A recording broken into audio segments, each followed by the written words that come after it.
So here's the deal, all these games are under $10 each and often go for even cheaper on sale. Also, as always, I'm not screwing around. These games are legit underrated. Unlike most of the other channels that just spotlight the usual suspects and claim that they're underrated, every game here has fewer than 500 reviews on Steam and has an 85% rating or higher, usually way higher. That's because once a game breaks that 500 review mark barrier, it usually is already something that's made it onto your radar. And don't stress if you play on console, because I'll make sure to show all of the platforms that these games are available on screen. There's a good mix of genres and games here too, so if one doesn't quite tickle your fancy, go ahead and stick around because the next one might. With all that out of the way, let's just cut right to the chase and get right into them.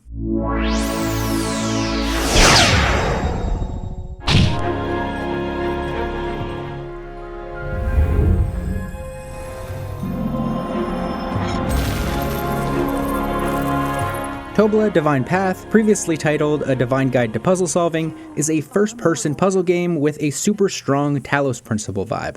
The core mechanic is swapping objects' positions to solve physics-based puzzle challenges with cubes, spheres, and bombs. It smartly introduces new mechanics gradually so you never really feel overwhelmed or lost. And its environments are really nicely crafted as you're guided and mocked by the god who chose you to solve these challenges. It's perfect for puzzle fans that want a nice short game.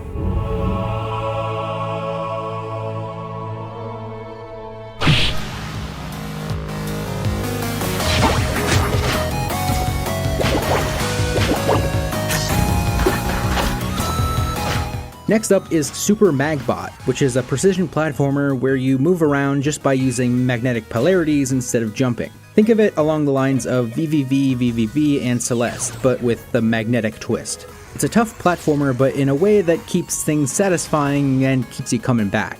And it even includes the Celeste-like assist options if you really need to use them. I really like its 16-bit style pixel art, and if you want another tight platforming challenge, this is a really good one.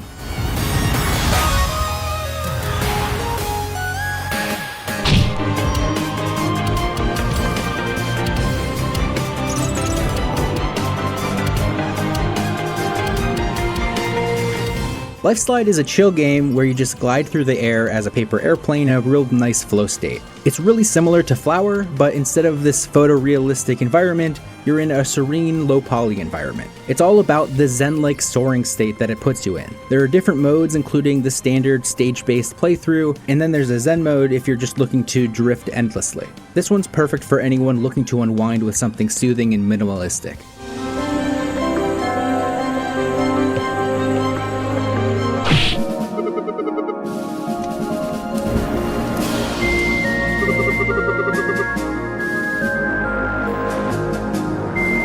Then we have Night Reverie, which is a puzzle adventure game set in a mysterious dreamlike house where you're searching for your missing sister. It's got that classic point-and-click structure, but it's just from a top-down perspective. You'll be doing all the typical talking to NPCs and solving puzzles by collecting items and bringing them to the right locations. The pixel art is really gorgeous here, with some really nice ethereal feeling bloom and lighting effects that add a lot of whimsy to this mysterious world. Plus, there's an odd cast of characters that keeps things interesting as you unravel the story, and it's a good one if you want just a short, emotional adventure that has a real standout presentation.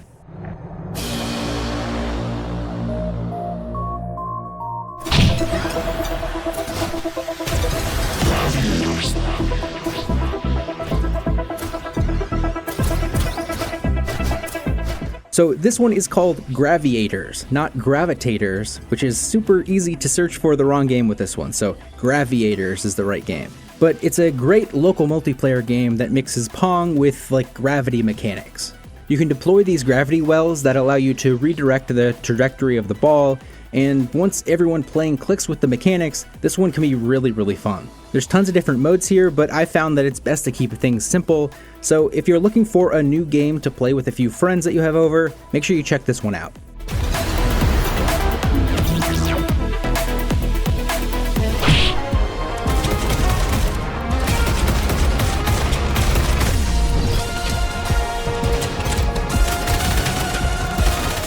Lithium City is a cyberpunk slash and shoot 'em up with fast-paced room-clearing gameplay. It's got that Hotline Miami energy, but with a slick isometric perspective and a dash-heavy combat system that you really need to master. That said, the gameplay here is simple in a good way, so if you're into quick, intense combat paired with a driving soundtrack, this one's a solid pick.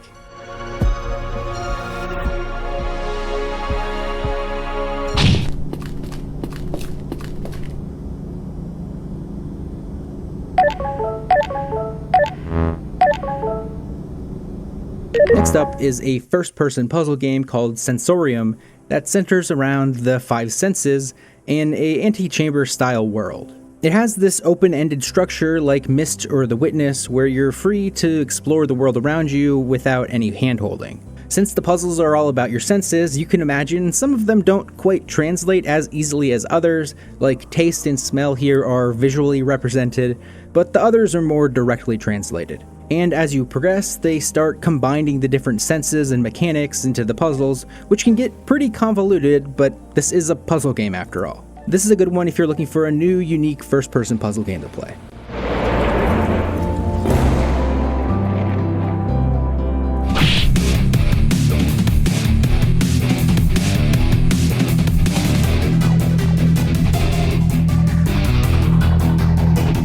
No Parachute is a fast-paced game where you're free-falling through a tunnel, dodging hazards, and smashing through obstacles as you go. It's got a couple modes, one's like a level-based one, and then the other is like an endless dive to see how long you can last and survive. The sense of speed here is super intense, and even if you lose a limb or two, you just keep on going, even though it might end up affecting your score. The tunnels that you're going to be plummeting through twist and turn and shift as you fall through, and the whooshing sound effects really make it feel like you're plummeting like crazy. It's a great one for anyone who loves brutal, adrenaline-fueled, one more try kind of leaderboard chasing.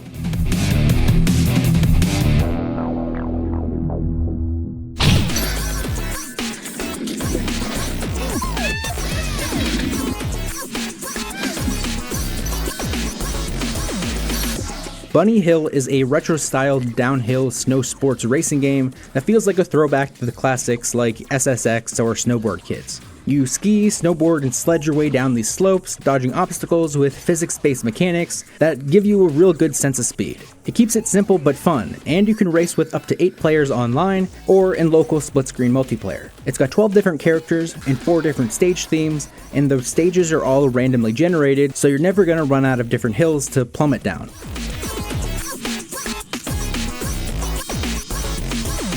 From one of the servers. That's odd. It can't just disappear. Find it. The system won't start without it. You said your name is David Miller. Titan Station is a sci-fi walking sim set in a retro-futuristic space station, complete with the padded walls that will remind you of Alien. The focus here is on storytelling and atmosphere. Think like Firewatch meets Soma, but without the explicit horror. Just a mystery to unravel as you have people talking to you over the radio. There's no combat, so it's all about exploring, solving puzzles, and progressing with access cards. You play as someone who is deep in debt, trying to make good on it in this inevitable corpo nightmare that we're heading for. It's a short 3 hours, but it's perfect for people who want an immersive, narrative-driven sci-fi game.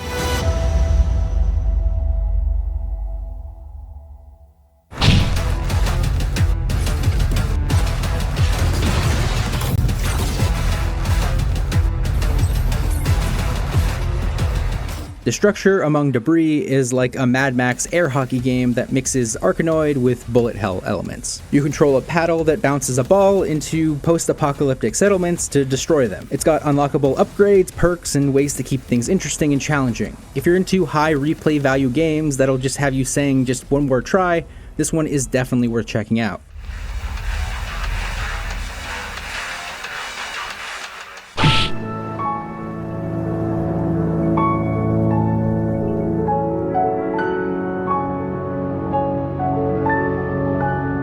Next up is Lit Bend the Light, which is a game where you solve puzzles by bouncing light around to hit targets. It's simple and straightforward, just aim your beam and ricochet the lights off obstacles and light up your goal. As you go though, there's new elements like glass that refracts the light in different weird tricky ways, but the puzzles are simple and mellow, so it's perfect for a stress-free, brain-dead gaming session. This one is really good to just unwind with.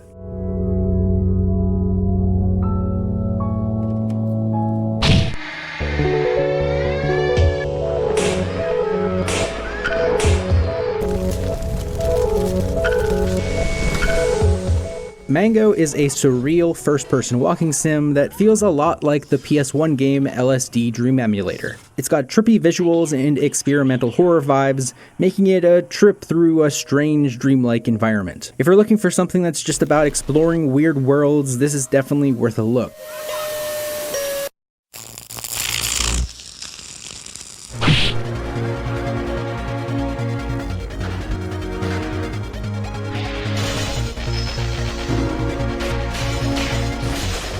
Then we have Liblade, which is a side-scrolling action game where you use your right analog stick on your controller to slash and attack through really chaotic battles. But just because it's chaotic doesn't mean that it's just button-mashy craziness. You're really gonna have to learn your enemy patterns to survive this one. Also, there's a skill tree for upgrades and stuff like that, so you're really gonna get powerful over the 3 to 4 hours it takes to get through this one. Keep in mind though, this one does require a controller, but if you're looking for a good, quick, action-packed game that has a bit of a learning curve to it, this is a cool choice.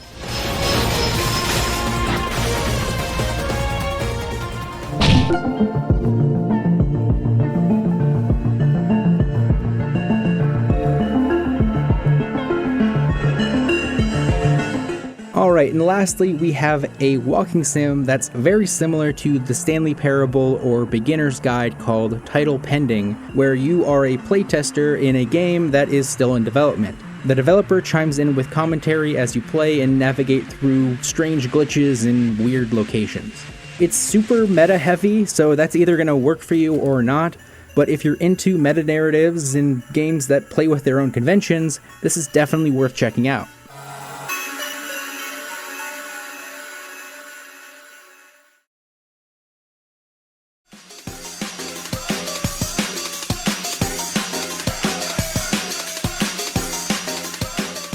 Alright, and those were some underrated games I think you should check out. Add them to your wish list. It really helps out a lot of developers when you do that. But yeah, that was my 6th video like this with the underrated games thing. You might have noticed I've shedded some of the Steam branding specifically, even though it's pretty much the same exact structure and the same everything as the other videos I've done so far. I just think that a lot of these games are on other platforms, so I think that it's better to open up the audience, I suppose. I hope you liked this video. If you liked it, check out my other stuff, subscribe, do all the YouTube-y stuff. It's really helpful, super helpful. My last video blew up way more than I ever thought it would. Thank you guys for checking it out, and welcome to all of the new people. And yeah, thank you for watching. Thank you for watching. Thank you for watching. Thank you for watching. Thank you for watching.